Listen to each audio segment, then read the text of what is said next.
Hello friends, welcome to my channel. আজকে আমি কম মশলা দিয়ে স্বাস্থ্যকর লাউ রান্নার রেসিপি নিয়ে এসেছি। গরমের দুপুরে যদি প্রথম পাতে এইভাবে লাউ রান্না করে কাউকে খাওয়ানো হয় তাহলে শরীর সুস্থ থাকবে, মনটাও ভালো লাগবে।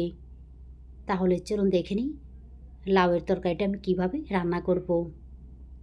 তো লাউ রান্না করার জন্য এখানে আমি একটা কচি লাউয়ের অর্ধেক অংশ ছিলে এইভাবে টুকরো করে কেটে নিয়েছি। তবে আপনারা চাইলে লাউগুলিকে আরও কুচি করে কেটে নিতে পারেন, তবে কচি লাউ ব্যবহার করবেন। কচি লাউ দিয়ে রান্নাগুলি বেশি ভালো হয়। এরপর লাউগুলিকে সিদ্ধ করার জন্য গ্যাস অন করে কড়াইতে কেটে নেওয়া লাউগুলি দিয়ে দিলাম। দিয়ে দিচ্ছি 1 গ্লাসের মতো জল, পরিমাণ মতো লবণ। তো এখন এইগুলিকে নাড়াচাড়া করে মিশিয়ে নিয়ে মিডিয়াম টু লো ফ্লেমে ঢাকনা দিয়ে সিদ্ধ করে নেব। লাউটা সিদ্ধ হতে থাক, অন্যদিকে আমি একটা মশলা তৈরি করে নেব।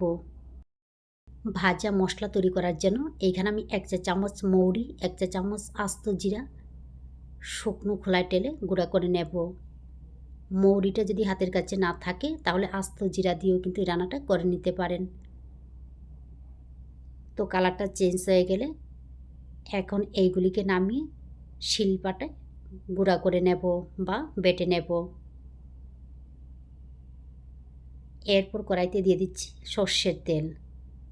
তেল গরম হয়ে গেলে মাসকলাই ডালের বড়ি দিয়ে ভেজে নিতে হবে। বড়ি ভেজে নিতে সময় লাগে না, কয়েক সেকেন্ড ভেজে নিলেই হয়ে যায়।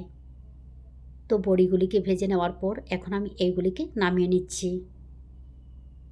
অপর দিকে দেখুন লাউগুলিও সিদ্ধ হয়ে গেছে। কচি লাউ সিদ্ধ হতে সময় লাগে না, কম সময় হয়ে যায়।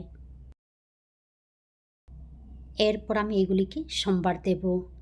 তার জন্য বড়ি ভাজার তেলের মধ্যে দিয়ে দিলাম একটা শুকনো লঙ্কা, তেজপাতা, সর্ষে ফোড়ন। কয়েক সেকেন্ড পর ফোড়নের কালারটা চেঞ্জ হয়ে গেলে এখন একটা হাতার সাহায্যে সর্ষে ফোড়নগুলিকে এইভাবে একটু থেতু করে নিতে হবে, তাহলে খুব সুন্দর একটা ফ্লেভার আসে। তারপর দিয়ে দিলাম 1 চা চামচ আদা বাটা, 1 চিমটির মতো হলুদের গুঁড়া। এই রান্নাটা হলুদের গুঁড়া না দিয়েও কিন্তু রান্না করা যাবে। এইগুলিকে আবারও কয়েক সেকেন্ড ভেজে নেওয়ার পর এর মধ্যে দিয়ে দিচ্ছি সিদ্ধ করে নেওয়া লাউ। তবে এই সময়ের মধ্যে যদি জল লাগে তাহলে গরম জল ব্যবহার করবেন, ঠান্ডা জল ব্যবহার করলে ভালো লাগবে না। তো হালকা একটু মিশিয়ে নেওয়ার পর দিয়ে দেব ভেজে নেওয়া বড়ি। অর্ধেক অংশ এইভাবে ভেঙে দিতে হবে। দিয়ে দেব 1/2 চা চামচের মতো চিনি। চিনিটা কিন্তু অবশ্যই ব্যবহার করতে হবে। 2টা আস্ত কাঁচা লঙ্কা, এতে কিন্তু ঝাল হবে না, ফ্লেভারের জন্য। এইগুলিকে মিশিয়ে নিয়ে একদম কম আঁচে 4 থেকে 5 মিনিট ঢাকনা দিয়ে রান্না করব।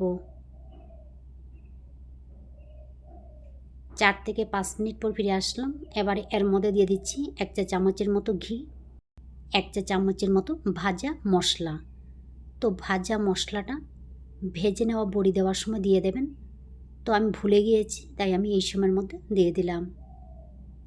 তো এইগুলিকে নাড়াচাড়া করে মিশিয়ে নিয়ে আবারও কয়েক সেকেন্ড ফুটিয়ে নিলে আমার রান্না সম্পূর্ণ রেডি। এখন আমি নামিয়ে নেব।